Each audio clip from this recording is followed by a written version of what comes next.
Jesus left that place and went to the vicinity of Tyre. He entered a house and did not want anyone to know it. Yet he could not keep his presence secret.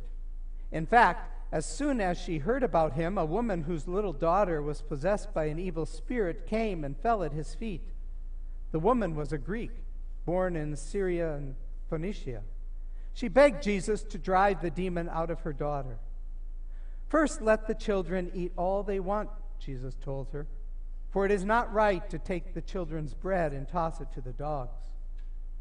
"Lord," she replied, "even the dogs under the table eat the children's crumbs."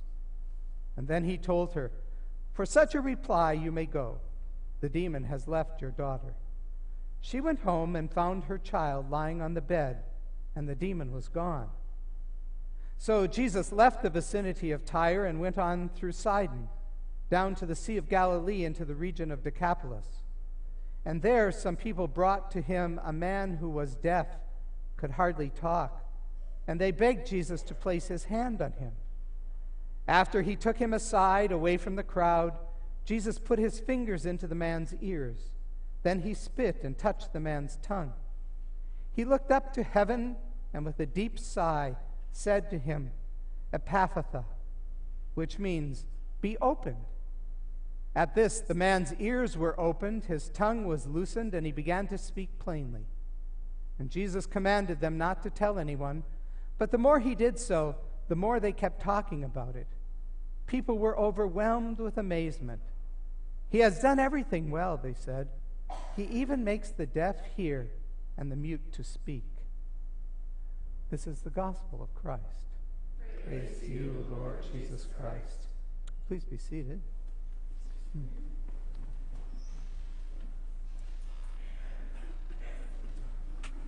I hardly need say that today is yet again a time of new beginnings. Just when you get used to one thing, something else changes. So we got used to meeting in the hall and to the gathering around the table there. And in our meeting in the hall and our gathering around the table there, eventually some of us began to feel like this was the way it's supposed to be. And so there's, for some of us, there's a little bit of sadness about leaving the hall. Not quite the same degree as leaving a building and closing the churches a while ago, but a little bit of sadness of leaving that setting and coming into this setting.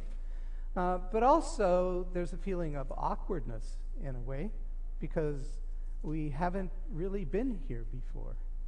And when you're someplace where you haven't been before, you're never quite sure how things move and where things go.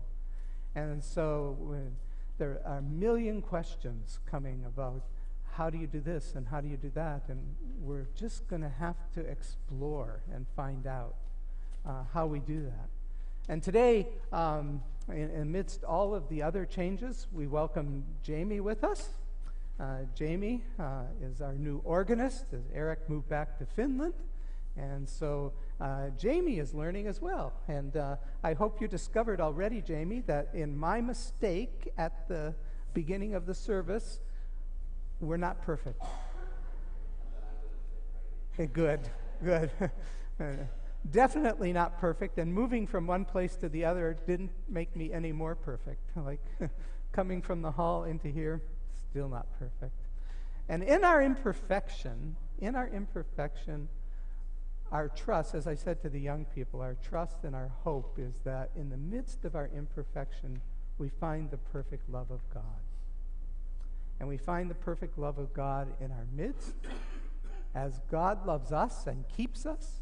And we find love for one another because, as Jesus said, that's the heart of the law. And he didn't mean law in the sense of a courthouse. He meant law in the sense of Torah. And Torah is much bigger than just a whole bunch of rules. Torah really means a way of life. And so Jesus was saying the heart of our way of life is to love the Lord our God with everything, and to love each other as ourselves. As we come into this place, and it's different.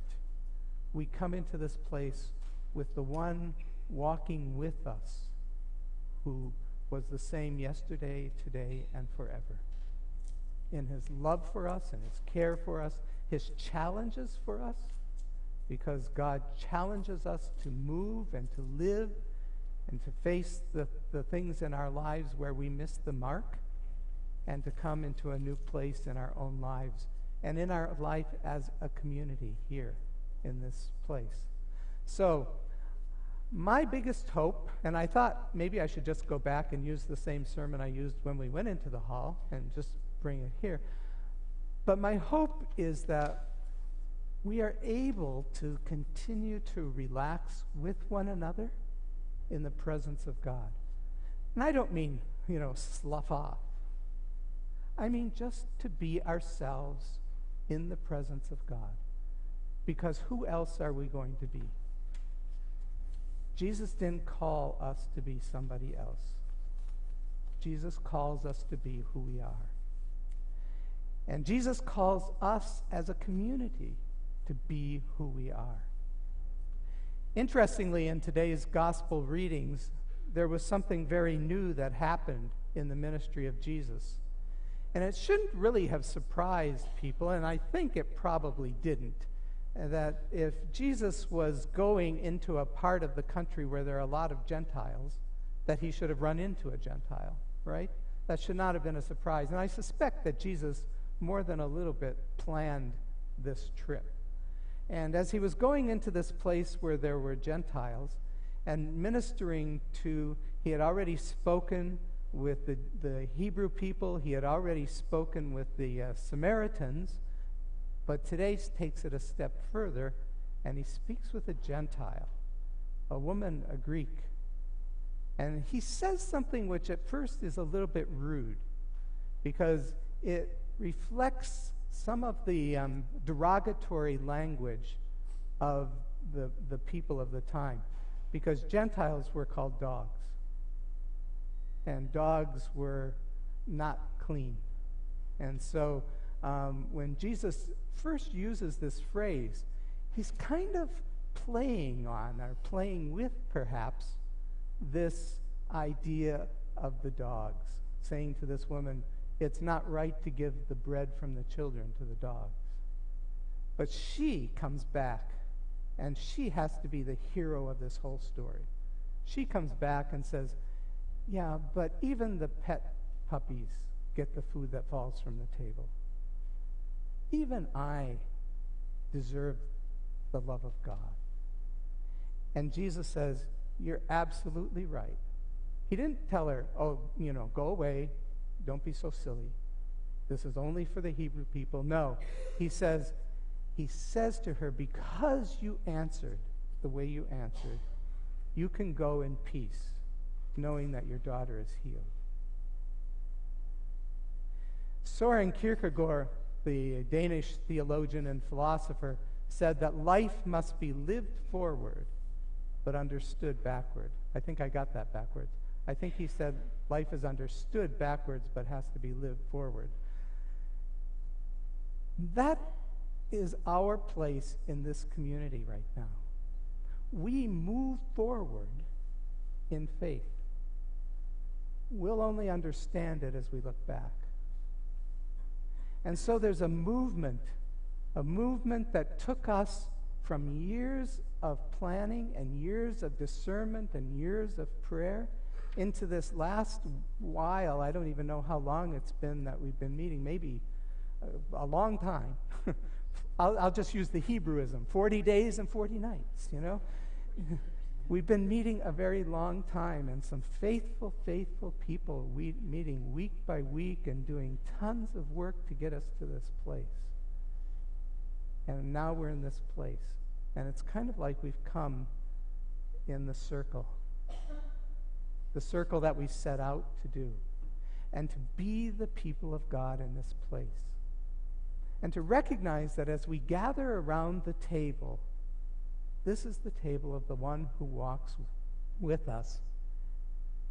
And as we walk in faith, that song that we sang near the beginning, leaning on the everlasting arms, leaning on the arms of the one who is so close to us at our very elbow. And when we think about the love of God embracing us and calling us to be in this new place, it takes time to figure all the things out. And one of the things that we are not very good at in our society is taking time. We want this done now. My daughter has a new iPhone, and she wanted it to work now. And it took hours to set it up. She was not very patient with that. She wanted it now. We want this all worked out. We want to know where this basket goes. We want to know where that happens and how this happens. We want all that worked out. But one of the things that God calls us to do is to slow down a little bit and to walk in patience and in faith and in trust, because we have to go forward. We have to live life forward, even as we look back and say, oh, that's what God was doing. And I don't know about you, but that happens so many times in my life. And I get really, I have a kind of a bad temper sometimes. You wouldn't know that, would you? You know, but I do. And I have kind of a bad temper sometimes, and sometimes it slips out. Most of the time it doesn't when I'm in public, but it sometimes slips out. But in my impatience and wanting everything to be done, God slows me down. But afterwards, when I look back and I think, well, that was God at work. I couldn't see it then. I had to keep living my life forward. It was only when I looked back that I saw God. And part of that, let me tell you a story about coming to Canada, because most of you know I was born in that other place, south of the border, in the time when it was still south of the border. Okay. But I came to Canada after I graduated from high school. I went to school in Saskatchewan. And the second year that I was in Saskatchewan, I spent the summer, Nancy and I spent the summer in northern Ontario by Kenora, north of Kenora, on the famous highway that was originally called 666. The Pentecostal church, which was on that highway, petitioned the government and got the number changed. But it used to be called King's Highway 666. But I spent the summer there, and I discovered northwestern Ontario. And my heart discovered home. My heart discovered a connection to the land that I cannot explain, and to a place. But I had to go back to the States because I was a citizen of the United States. And so gradually trying to work through all kinds of things about how I could get back to Canada. Besides coming to school. I was allowed to come to school, but then I had to go back. And in my journey, I made arrangements with the Ministry of Education in Ontario to obtain an Ontario teaching certificate at the University of Wisconsin. And it was a kind of a complex process and a lot of negotiations, but eventually that happened. And I did my elementary teaching training at the University of Wisconsin and got my certificate to teach in Ontario because it was, I think it was called the Ministry of Native and Northern Affairs at the time, said that they would give me a license to teach on a reserve in Northern Ontario if I got that certificate. So I got the certificate, and with great excitement, I sent in the letter and said, I've got my certificate. How can I get a job? And they wrote back and said, you're an American. We can't give you a job. You know how government bureaucracy sometimes doesn't talk to each other. And I was crushed. I was absolutely crushed because I had been working for this. I had invested the time in this. And I didn't really know what to do. So I went back to seminary in Chicago. And when I was in seminary in Chicago, I was working on my first master's degree. And somehow an ad that I had sent to the school that I went to in Saskatchewan got into the hands of a church in Vermilion Bay. They had never seen this magazine before. I hadn't really put an ad ever in a magazine and hadn't really intended to put an ad. I had just written to the school saying, if you know any place like this, let me know. But they put it in. And out of that connection, they called me to come to Northwestern Ontario to be the pastor of a church in Vermilion Bay, Ontario. And when I was there, they could not afford to pay very much.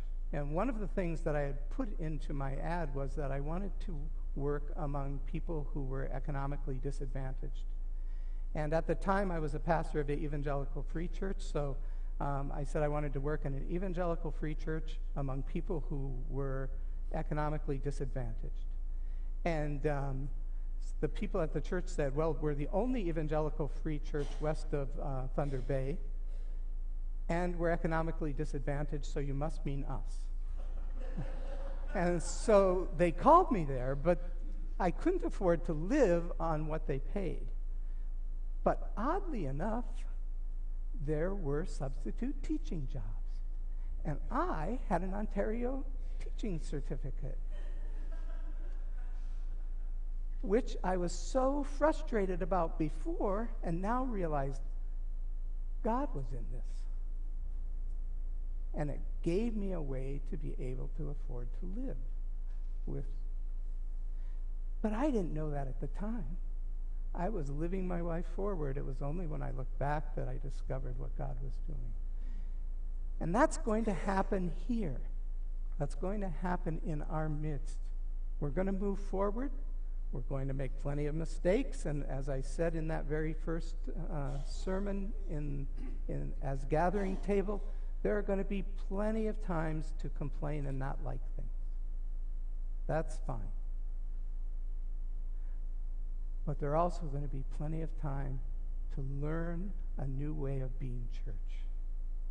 Not new in the sense of, everything's going to change and we're going to be novel just for the sake of being novel.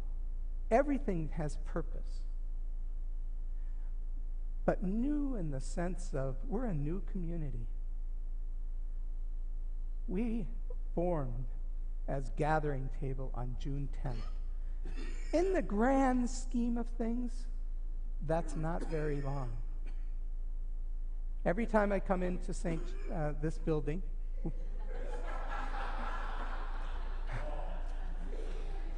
Saint Gathering Table, every time I come into this building, I have to punch in the code for the building. I shouldn't tell this, should I? Oops. I don't know how to get out of this one now. We may have to change the code. I punch in a code that tells me that this church has been around a long time. This church has been around over 100 years when I graduated from high school. It takes time. And in the grand scheme of things, since June, July, August, and now September, what's that, 3 months? That's nothing. We have to keep in mind the thing that the Lord said, or that the apostle said. With the Lord, a day is like 1,000 years. 1,000 years is like a day. God works in our midst, carries us forward, even if we don't understand, but we trust. We trust the one who walks at our very elbow. We trust the one who gives his body and blood to us, who nourishes us. We trust the one on whose everlasting arms we lean. And we trust that one as the community, a faith community in the Anglican Church of Canada, known as Gathering Table. And so we welcome ourselves into this new space and look forward to the things that God is doing. And amidst all of the things that we can complain about and not like, in the midst of all of the things that we do like, because when I walked in here yesterday, I only got home at 1:15 yesterday morning. But I came down here yesterday morning, and when I walked in, I just thought, it's stunningly beautiful. It really is. The space is stunningly beautiful. And maybe we can learn to appreciate that over time, and appreciate that this is our new place, to be gathering table. But God and gathering table do not live in this place. God is everywhere we are as the community of God's people. And the call of God to walk humbly with our God, to love mercy, to do justice, those things are not bound by walls and windows and doors. They're not even bound by one table. But because of the one table that shows us the sign of God's love for us and the sacrifice of Christ for us, because of that one table, all tables can be tables of the kingdom. And from here, the love of God radiates out, so that even when somebody who is not like us, whatever that means, and as I look around, I can't even imagine who could be not like us, because we are so different from one another. But even people who are not like us, who come and beg and say, please help my daughter, and Jesus does not turn away. One of our founding principles is to be an inclusive community, not in the sense of we welcome somebody who's not like us, but we recognize that we are all one. We are all not like us. There is no us and them. There is only us. To be that kind of a community of embrace and welcome. And when somebody comes and says, I can't hear, I'm not going to spit at them, but Jesus spit. Jesus spit because that was a sign of driving out evil. Of driving out evil. And one of the things that we do as an inclusive community is to drive out the evils of prejudice and discrimination, because we are to love mercy and to do justice, to walk with God in this place and in this world, in this creation. And even in Thunder Bay, in northwestern Ontario, in the name of the Father, and of the Son, and of the Holy Spirit.